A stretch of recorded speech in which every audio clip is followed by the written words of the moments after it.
사사시대에 무슨 일이 일어났는가? 우리 17장, 18장 사사기를 정리하면서 먼저 종교적으로 타락했다라는 이야기를 우리가 이틀에 걸쳐서 봤습니다. 미가의 가정에서 일어났던 가정과 또 사역자인 레위 사람과 또 단 지파가 어쨌든 다 영적으로 타락한, 종교적으로 타락한 이런 모습을 우리가 보게 됩니다. 어떤 영적 시스템, 하나님께서 우리의 왕이 되신다, 또 그것을 위해서 어떤 성소가 있었고 또 하나님께 온전한 예배를 드리는 그 구조가 무너지니까 종교가 타락하게 되었고 모든 구성원들의 신앙과 삶이 다 무너졌다라는 것을 우리가 17장, 18장에서 봤습니다. 그리고 오늘 이제 19장부터 21장은 하나의 사건을 가지고 이제 이야기가 굉장히 확대되고 있는데요. 어쨌든 영적 타락으로 인해서 사회의 기틀이 무너진 이 사회가 얼마나 도덕적이고 윤리적으로 타락할 수 있는가를 잘 보여주는 사건이죠. 오늘 19장 1절에 이스라엘의 왕이 없을 그때 일어났다 이렇게 이야기하고 있고요. 마지막 장 마지막 절 보시면은 21장 25절에 그때 이스라엘의 왕이 없으므로 사람이 각기 자기 소견에 옳은 대로 행하였더라. 결국은 이 프레임이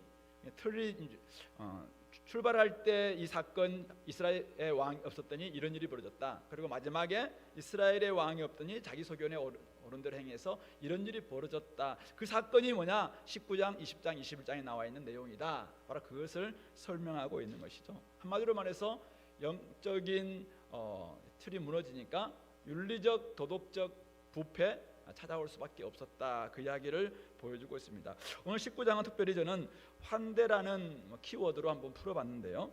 먼저 우리 1절부터 9절에서는 이 환대가 굉장히 지나친 이런 모습을 우리가 보게 됩니다. 에브라임 산지 구석에 거류하는 어떤 레위 사람, 하나님께 바쳐진 레위 사람인데요. 이 사람이 유다 베들레헴에서 첩을 취했다. 굉장히 너무 관대함이랄까요? 사랑의 관대함? 너무 넓혀져 있는 거죠. 첩을 취하고 있는 것이죠. 또 오직 하나님만 바라봐야 될 이 레위인이 첩을 두는 것도 놀라운데 그 첩은 어떻게 합니까? 음행까지 했다 이렇게 합니다. 레위인은 첩을 두고 첩은 음행하고 잘 돌아가는 사회입니다. 어쨌든 지나친 비껴간 사랑 이런 모습들을 이제 보여주고 있는 것이죠. 에브라임과 유다 베들레헴에서 아주 대표적인 지파들입니다. 북쪽 에브라임, 남쪽 유다, 대표적인 지파들인데 그곳에 일어났던 그런 이야기들입니다. 첩이 행음을 하고 이제 남편을 떠나 유다 베들레헴 아버지 집에 돌아가서 넉 달을 지내게 되죠. 그러니까 이 레위는 음행했기 때문에 이미 이혼 사유가 되기 때문에 보냈던 것 같아요. 그런데 또 막상 넉 달을 지나고 보니까 또 생각이 나서 어쨌든 그를 다정하게 말하고 다시 데려오기 위해서 다시 출발합니다. 그래서 하인한 사람과 나귀 2마리를 데리고 이제 자기의 처가가 되는 유다 베들레헴으로 가게 되는 것이죠. 그때 이제 이 여인이 데리고 집에 들어가니까 4절 보면은 이 장인이 너무 기뻐합니다. 3절 하반절에 그를 보고 기뻐했다라고 이야기하면서 그 사위에게 풍성하게 대접하는데 4절에 3일 동안 그와 함께 머물며 먹고 마시며 유숙했다. 그렇게 이야기. 3일 동안은 계속 잔치입니다. 그리고 이제 3일 후에 떠나려고 하는데 넷째 날 아침 5절에 아침에 일찍이는 떠나려고 합니다. 근데 그 여자의 아버지가 또 떡을 조금 먹고 기력을 돋우는 후에 떠나가라 이렇게 이야기해서 두 사람이 먹고 마시고 또 유숙했다. 그 밤을 또 유숙했다. 마음 즐겁게 해서 유숙했다. 7절까지 이야기하고 있습니다. 그리고 5째 날 아침이 되었습니다. 또 일찍이 이제 사위는 떠나려고 합니다. 그런데 또 그 장인 어른이 또 그대의 기력을 돋운 후에 해가 기울도록 머물라 이렇게 이야기해서 두 사람이 함께 먹고 또 밤에 떠나려고 하는데 야 하룻밤 더 자고 가라.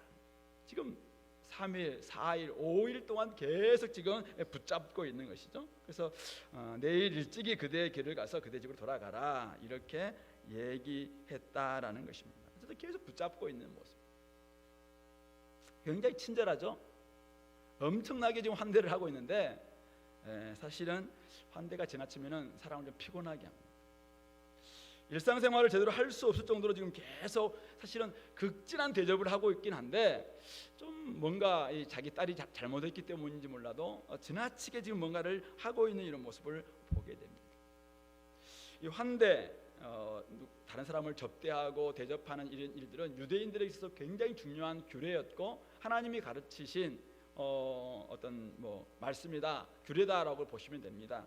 그런데 하나님 백성으로서 당연히 해야 될 규례이고 또 도리이긴 하지만은 환대 규례를 벗어나서 지나치고 무분별한 접대는 많은 사람들을 힘들게 할 수 있다라는 것을 오늘 사실은 이 사건은 지금 보여주고 있습니다.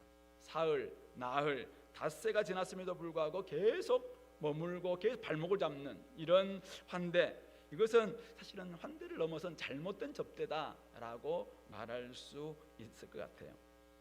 나그네에 있던 우리를 용서하셨기 때문에 그 은혜에 감사해서 우리는 다른 사람들을 친절히 대해야 되고, 또 환대 마음껏 이렇게 그들에게 친절하고 온유하며 또 환대하는 것, 우리 그리스도인의 당연한 도리입니다. 하지만 지나친 접대, 지나친 환대, 지나친 관대, 이런 모든 것들은 사실은 과유불급이라고 모든 사람들을 지치게 힘들게 만들 수 있다라는 것을 보여주고 있는 것이죠. 적절하고 적당한 환대, 이것이 삶의 윤활유를 바르는 어떤 역할이라면은, 사실은 오늘 이 여인이나 그 아버지가 보여주고 있는 이런 환대나 접대는 조금은 자신의 잘못이나 약점을 보완하려고 지금 이렇게 하는 그런 의도가, 정확한 걸 모르겠어요. 그러나 좀 그런 의도가 보이는, 사실 이런 환대를 이용한 조금 오용하고 있는 이런 모습은 관계에 있어서 사실은 걸림돌이 될 수도 있다라는 것을 우리에게 보여주고 있는 것이죠. 우리 그리스도인들은 모두 다 베푸는 걸 참 좋아해야 됩니다. 그래서 우리들은 열심히 하나님께서 우리를 용납해 주셨고 환대해 주셨기 때문에 우리는 잘 베푸는 사람이 되어야 되는데, 그러나 지나치게 베푸는 것, 이것은 때로는 다른 사람들의 일할 욕구, 또 의욕, 그것까지도 사실은 떨어뜨릴 수 있다. 일상생활을 사실은 힘들게 만들 수 있는, 계속 놀게 만드는 거죠. 계속 쉬자라고 이야기해요. 계속 우리 같이 놀자라고 이야기하는 이런 모습들은 도리어 일상생활을 더 적응하지 못하게 만들 수 있는 걸림돌이 될 수도 있다라는 것을 우리가 여기서 좀 생각해 볼 수 있는 것 같아요. 나중에 좀 더 우리가 그거는 우리 교회 윤리에 들어가서 좀 더 생각해 보겠습니다. 두 번째, 10절부터 21절 이제 가 보면은 이들이 이제 밤늦게 출발했잖아요. 그래서 10절에 다시 밤을 지내고자 하지 아니하여서 일어나서 떠납니다. 떠나는데 이 밤에 저녁 때 출발한 거죠. 그래서 여부스 맞은편에 이들이 이르렀습니다. 근데 여부스는 지금은 예루살렘을 이야기하지만은 아직 그때까지는 아직 이방 땅이었다는 것입니다. 여부스 주민들이 차지하고 있었던, 그래서 나중에 이제 다윗 시절 때 나중에 이 여부스를 정복하게 되는데, 그래서 그때까지는 그냥 이방 땅. 그러니까 이 레위 사람이 이거는 이방 땅이니까 우리가 들어갈 수 없다. 그래서 이 종이 이곳에 우리 밤이 됐으니까 여기서 유숙합시다라고 이야기하는데, 아니다, 여기는 이방 땅이니까 우리가 가지 말자라고 하면서 12절에 기브아로 나아가자라고 이야기합니다. 조금만 가면 기브아니까 13절에 우리가 기브아나 라마 중 한 곳에 가서 거기서 유숙하자, 이렇게 이야기합니다. 기브아는 잘 알다시피 우리 나중에 사울의 고향이긴 한데, 어쨌든 여기 바로 그 기브아에 가자, 이렇게 해서 이제 그들이 베냐민 지파에 속하 있는 기브아에 가까이 왔을 때 해가 안 지쳤다라고 이야기합니다. 그래서 기브아에 들어가서 그냥 유숙하려고 어디 가서 누가, 원래 유대의 문화는 나그네들이 들어오면 이제 집안에 초청해서 유숙하게 해주고 접대하는 거, 환대하는 게 문화거든요. 그런데 그곳에 갔는데 넓은 성읍의 가운데 있는데도 아무도 자기 집으로 유숙하게 하는 사람이 없었다라고 15절은 이야기하고 있습니다. 그때 16절부터 21절에 저녁 때 한 노인이 밭에서 이제 일하다가 돌아옵니다. 그 사람은 원래 이 기브아 사람이 아니죠. 그 사람은 원래 에브라임 산지 사람이다라고 16절에 이야기합니다. 그래서 그 사람은 거류하는, 즉 나그네. 본인도 나그네인데 그곳에 베냐민 자손들이 있는 바로 그곳에 거류하던 사람인데, 이 사람이 눈을 들어서 성읍 넓은 거리에 나그네가 있는 것을 봤다는 것입니다. 그래서 그냥 못 본 채지 않고 이 노인이 어디서 와서 어디로 가고 있느냐라고 그냥 물어봅니다. 그러니까 우리는 여차여차해서 지금 베들레헴에서 지금 여호와의 집으로 가는 중입니다. 그래서 그런데 나를 집으로 영접하는 사람이 없습니다. 이렇게 이야기합니다. 그래서 이제 이야기하기는 우리에게는 다 있다는 것입니다. 그래서 뭐 먹을 것도 있고, 그 다음에 나귀에 먹을 것도 있고, 우리의 먹을 것 다 있는데 잠만 재워주면 됩니다. 이렇게 이야기를 19절에 하는 거예요. 근데 노인이 무슨 소리냐? 우리 하나님의 백성은 그런 게 아니다 해서 이제 환대의 규례에 따라서 그를 집에서 데려와서 정말 유숙하게 하고 나귀에게까지 먹여줬다. 그래서 그들이 다 발을 씻고 먹고 마시는, 이게 사실은 나그네를 접대하는 유대인의 그 문화거든요. 그래서 그렇게 해서 들어갔다라는 것을 21절까지 이야기하고 있습니다.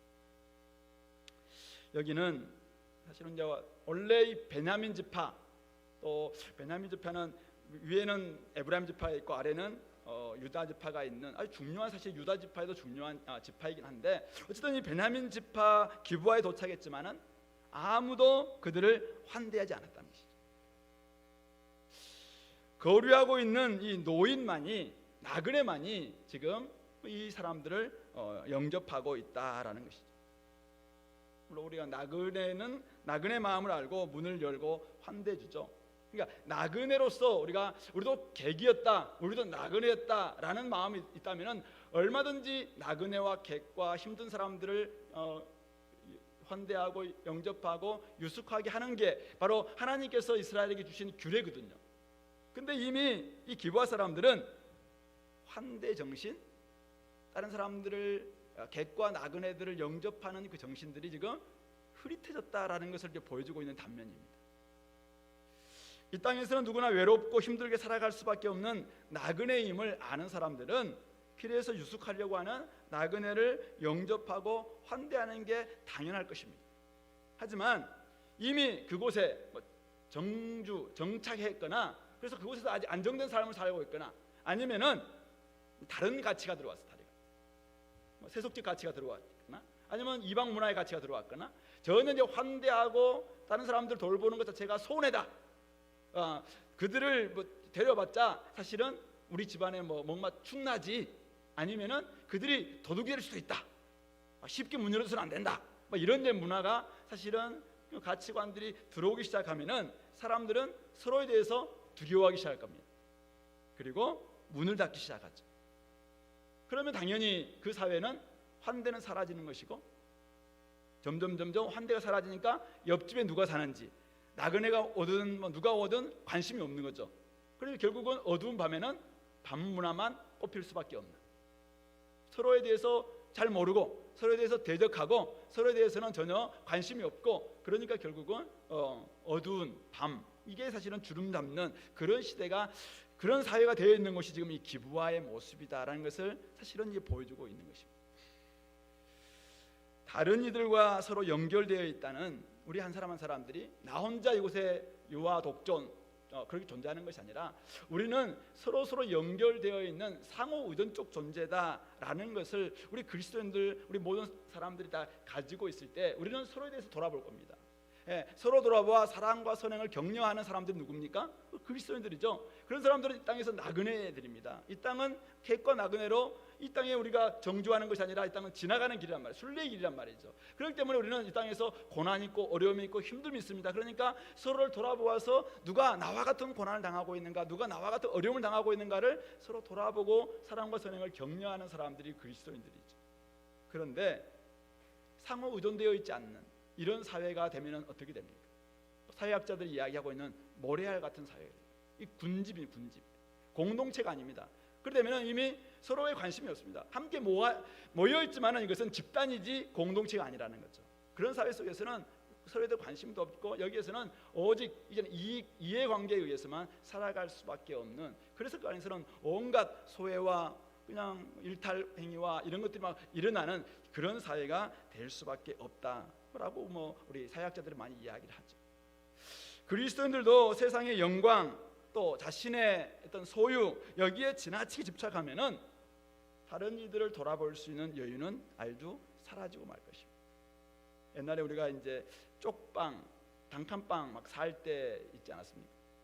저도 사실 옛날에 뭐 힘든 시절 때 결혼하기 전에 방 한 칸에 우리 부모님 또 우리 결혼했던 우리 누님 또 저 우리 동생들 온 가족이 함께 막 자고 그러다가도 또 누가 손님이 오면은 그냥 같이 또 이렇게 막 다 자고 예, 친척이들이 우리 오면은 한 방에 그냥 모든 사람들 다 자고 막 이런 일들이 이제 방은 넓지 않았는데 어쨌든 그랬던 경험이 있습니다.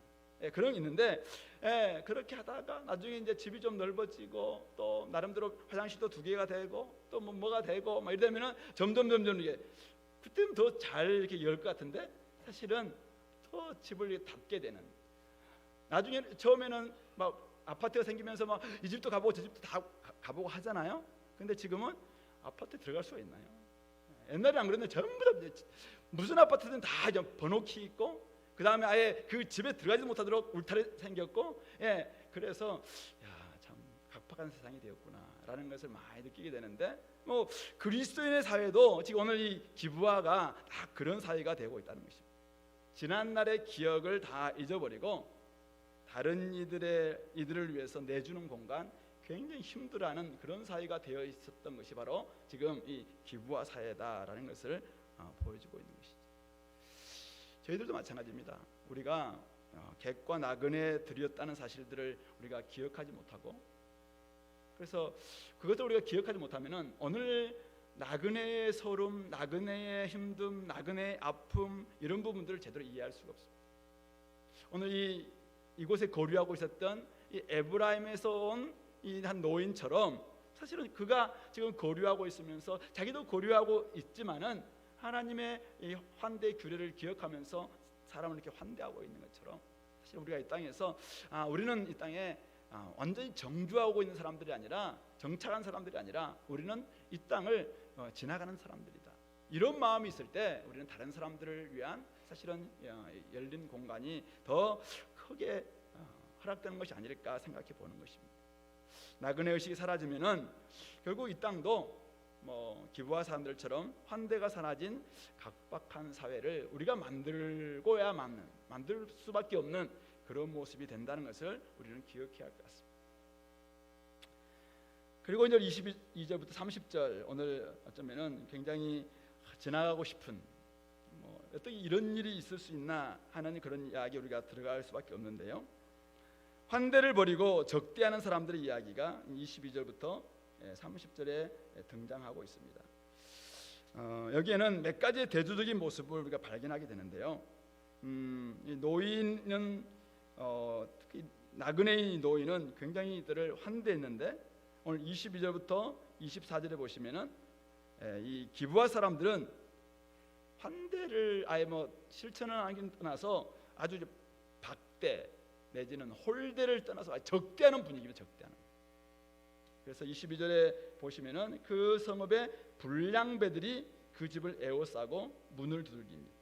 집주인 노인에게 내 집에 들어온 사람을 끌어내라 우리가 그와 관계하리라. 이 관계하리라라는 히브리어가 야다라는 단어입니다. 그래서 부부의 그 관계를 의미할 때 굉장히 친밀한 관계를 이해할 때 야다라는 단어를 쓰는데 어쨌든 지금 그 사람 그 남자를 끌어내라 우리가 관계하리라 라고 이야기하면서 동성애를 좀 의미한다라고 이야기합니다. 그리고 이 사건은 이 모습은 창세기 19장에 나와 있는 소돔과 고모라에서 그 천사들이 그 롯의 집에 방문했을 때 일어났던 그 장면을 그대로 연상시켜주고 있는 장면입니다. 결국 따라서 이 기부화에서 일어나고 있었던 이러한 윤리적 도덕적 부도덕 이런 부패 타락의 모습이 창세기 19장에서 이야기하고 있는 소돔과 고모라의 그런 당시의 도덕적 윤리적 부패상과 같다라는 것을 우리로 하여금 굉장히 연상시켜주고 있는 그것을 보여주고 있는 것이죠. 그러니까 동성애나 이런 외부인들에 대해서 아주 나쁜 범죄를 아주 두려움 없이 자행하고 있었다라는 것을 보여주고 있는 것입니다. 집주인 노인이 나가서 그들을 설득해 봅니다. 야, 우리 집에는 뭐 이렇게 내 처녀딸도 있고 그 사람의 첩도 있으니까 그 사람들 내주겠다. 사실 이런 말 자체도 너무나 가증한 일이죠. 나쁜 일인데 어쨌든 이야기하면서 이 사람에게는 망령된 일을 행치 말라. 23절 24절 두 번씩이나 권고를 합니다. 말도 안 되는 불의한 제안이었지만은 그 제안마저도 거부한 채 계속 난리를 피우는. 그러니까 환대하지 않고 그냥 뭐 왔다면은 기부가 많이 좀 어둡구나, 좀 박대한 사회구나 이렇게 알 수 있는데, 지금 외부인 왔는데 그 사람을 끌어내서 자기들 관계하겠다라고 이야기하는 아주 하나님 앞에서 너무나 가증스럽고 망령되고 지금 적대적인 이런 분위기를 지금 이 사회가 보여주고 있는 것입니다. 자, 그런데 우리 또 다른 모습을, 또 다른 사람을 볼 수 있는데, 우리 25절 26절을 보시면은 이 무리가 듣지 아니하므로 그 사람이 누굽니까? 바로 이 레위인입니다. 레위인.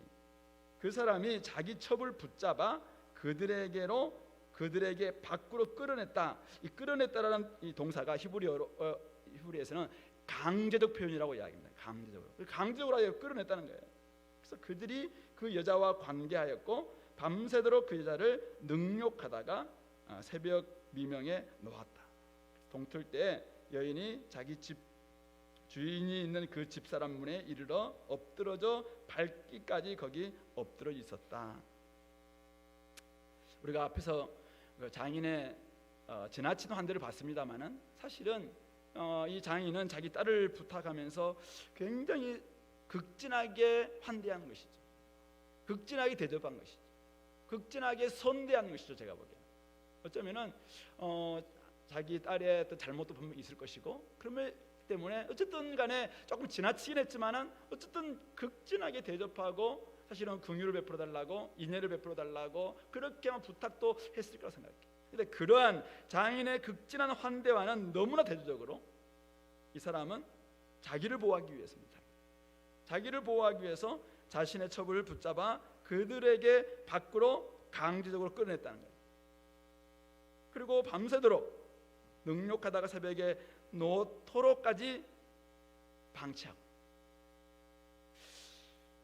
너무 남편으로서의 무능력, 무책임, 비열함, 냉혹함, 어떤 단어를 가지고 표현할 수도 없을 정도로 그런 모습 볼 수 있습니다.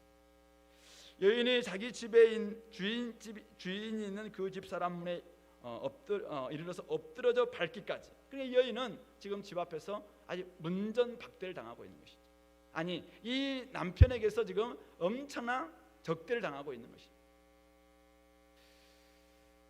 이 남편은 나중에 27절부터 30절에 보시면은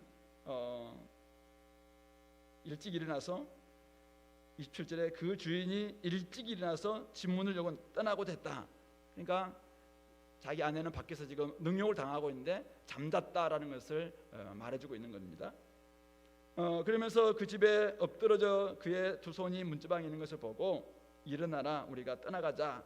아무 대답이 없는 그를 이제 나귀에 싣고, 이미 죽은 거죠. 그래서 데리고 가서는 29절에 칼을 가지고 자기 첩의 시체를 12덩이로 이렇게 엽기적으로 토막내는 아주 냉혹한, 그 앞에서 얼마나 슬퍼하게 울고 뭐 그렇게 했는지 모르겠습니다. 그러나 어쨌든 이 모습은 너무나도 사실은 과연 이게 레위인인가, 아니 하나님의 사람인가, 아니면 남편인가 할 정도로 냉혹함을 보여주는 아주 냉정한, 그러니까 장인으로부터 받았던 그 선대와 환대와 이런 부분들과는 너무 대조적으로 무책임하고 박대하고 냉대하고 적대하는 이런 모습을 보여주고 있습니다. 이게 지금 사사시대가 살고 있었던 시대상이다라고 이야기합니다. 한 가지 더 우리 환대 관점에서 본다면은 30절에 보십시오. 30절 보면은 그것을 12지파 사람들이 다 봅니다. 이때 이들이 뭐라고 이야기하냐면은 이스라엘 자손이 애굽 땅에서 올라온 날부터 오늘까지 이런 일은 일어나지도 아니하였고 보지도 못하였다. 이 일을 생각하고 상의한 후에 말하자, 이렇게 이야기합니다. 30절, 이스라엘 자손이 애굽 땅에서 올라온 날부터 오늘까지 어떻게 그들은 애굽 땅에서 그들이 올라왔습니까? 430년 동안이나 종살이하던 그들이 어떻게 해서 애굽 땅에서 여기까지 올라오게 됐나요? 하나님께서 그들을 업어서 올라왔죠. 시내산 언약을 맺을 때 하나님께서 그들을 이야기했습니다. 그들을 독수리가 자기를 이렇게 업어서 오는 것처럼 그렇게 업어서 여기까지 온, 영어로 본다면 굉장히 graceful, 사실은 그러한 환대를 받은 거예요. 그런데 이들은 망령된 행실을 행했다. 여기서 망령된 행실을 NIV에서는 disgraceful이라고 표현하고 있습니다. 아주 은혜에 반대적인, 전혀 은혜를 갚지 못하는 이 행동이다라고 이야기하고 있는 것이죠. 하나님의 풍성한 은혜로운 환대를 이들은 받았음에도 불구하고, 하나님의 엄청난 은혜를 받고 여기까지 와서 약속의 땅을 지금 받고 살아감에도 불구하고, 그런 환대를 받고 그런 은혜를 받았음에도 불구하고 그거 다 잊은 채 지금 베냐민 사람들도 그렇고 이 레위 사람도 그렇고 곳곳에 지금 이스라엘 사람들이 그냥 망령된 일을 행하고 있는 이스라엘 공동체 모습을 보여주고 있다는 것이죠.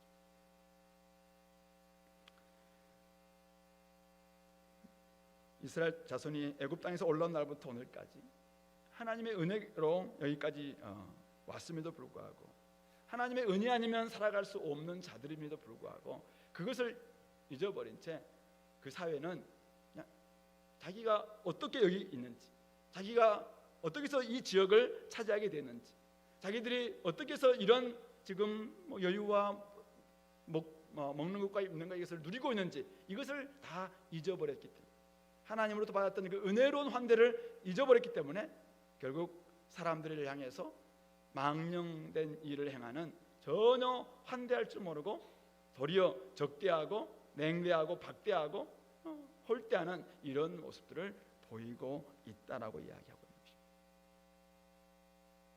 환대 규범을 저버리고 반인륜적 범죄로 인간을 적대시하고 박대하는 사회는 더 이상 사람이 살 수 없는 땅이 되는 것이죠.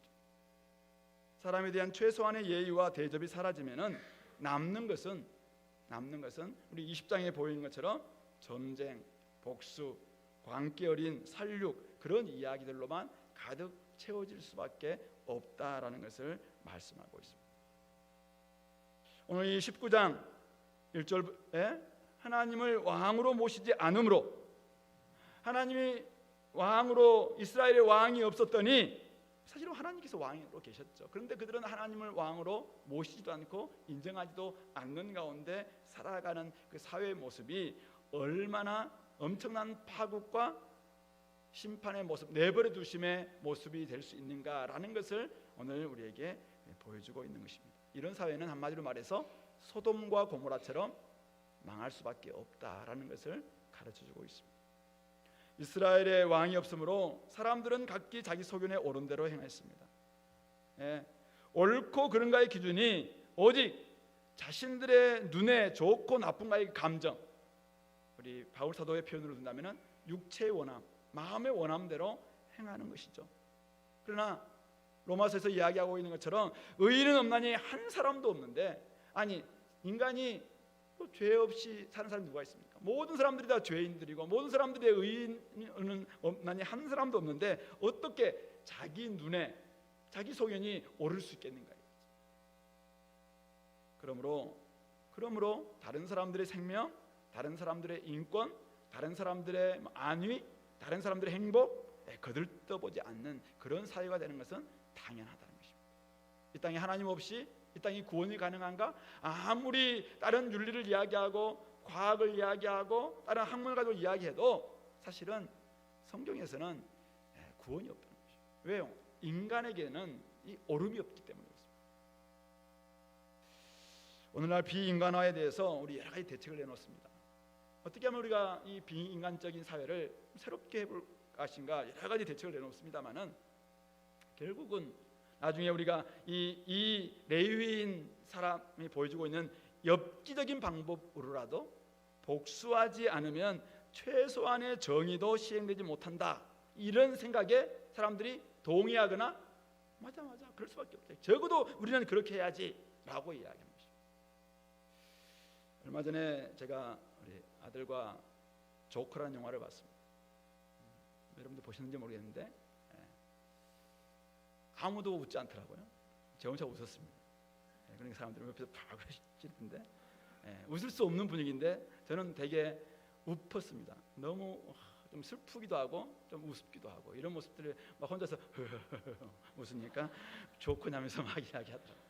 왜 이 조카가 그렇게 아프고 힘든 상황에서 악당이 될 수밖에 없었는가? 악당이 돼서 얼마나 그가 잔악하게 사람들을 막 이렇게 복수하는 것에 대해서 사람들은 도리어 동의하는, 동조하는 이런 분위기, 이런 영화인 같은데요.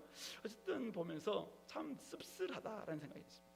사회가 너무 지나치게 이렇게 이런 부분에 대해서 인간을 인간으로 대하지 않는 이런 사회다 보니까 나중에 결국은 조커 방식의 복수 이것에 대해서 그 최소한의 정의다.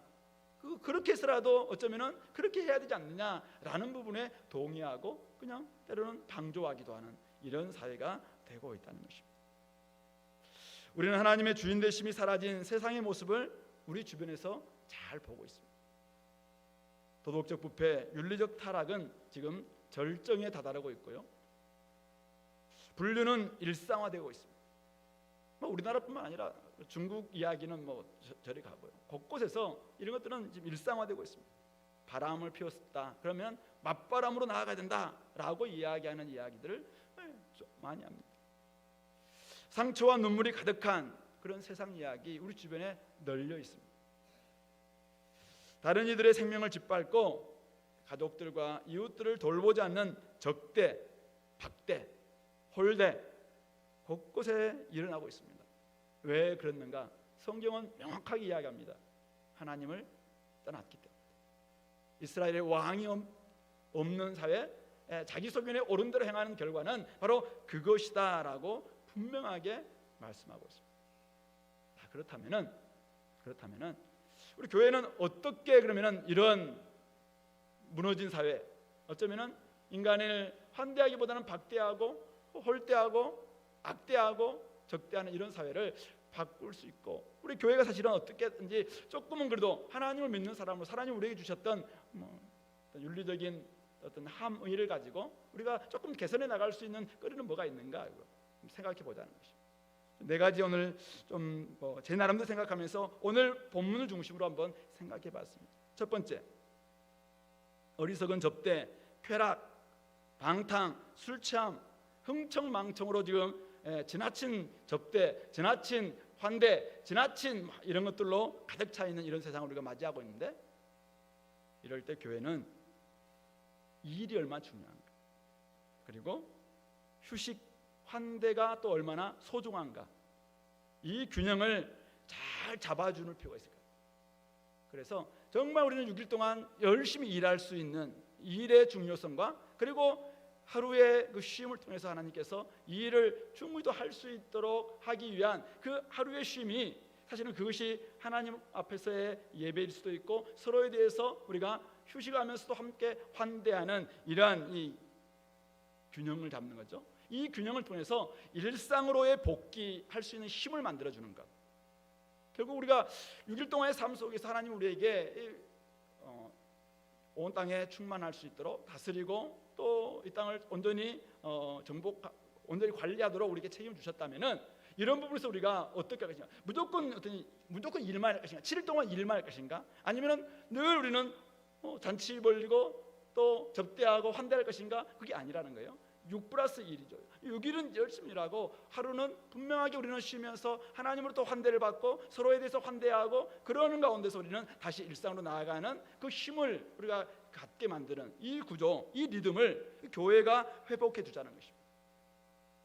열심히 일하고 적당한 환대를 통해서 서로에게 힘이 될 수 있도록, 저는 이 구조가 오늘 이 땅에 사실은 상처 입은 많은 사람들에게 상처 입은 치유자가 되는 교회가 되기 위해서는 이런 모습들을 우리가 정말 잘 함으로 말미암아, 이것을 잘 보여줌으로, 이 균형을 잘 유지함으로 말미암아 다른 사람들에게 진짜 이것의 가치와 이걸 통해서 다시 힘을 만들어줄 수 있는 그래서 우리 안에서 진짜 환대가 있고 다른 사람들을 위한 여유 공간을 만들어주기도 하고, 그러면서 어쨌든 일을 열심히 하고 그런 가운데서 우리가 또 휴식하고 환대하는 이런 이 균형, 이것이 큰 도전이 될 수 있겠다. 두 번째는 나그네 의식 갖는 것이죠. 교회는 세상 속에 있지만은 세상에 속하지 않는 나그네입니다.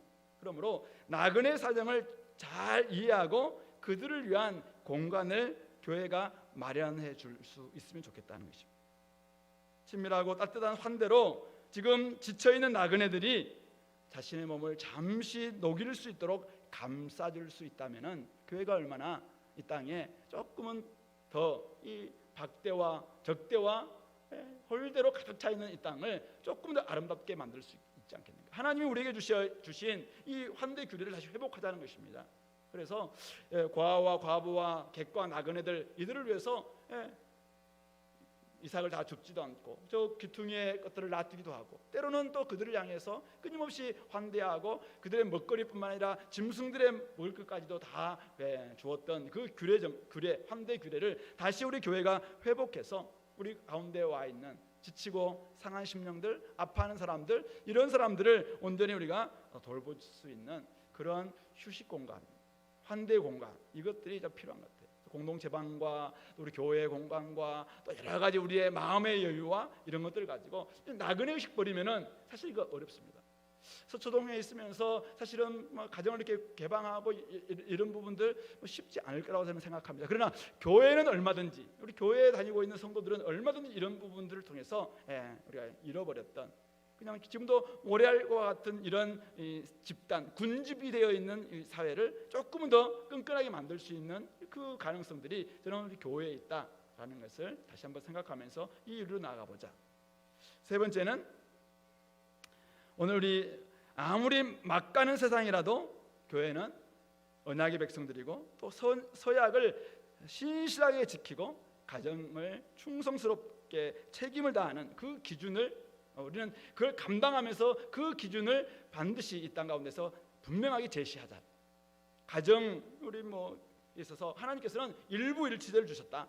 그리고 남자와 여자의 결혼을 허락해 주셨다.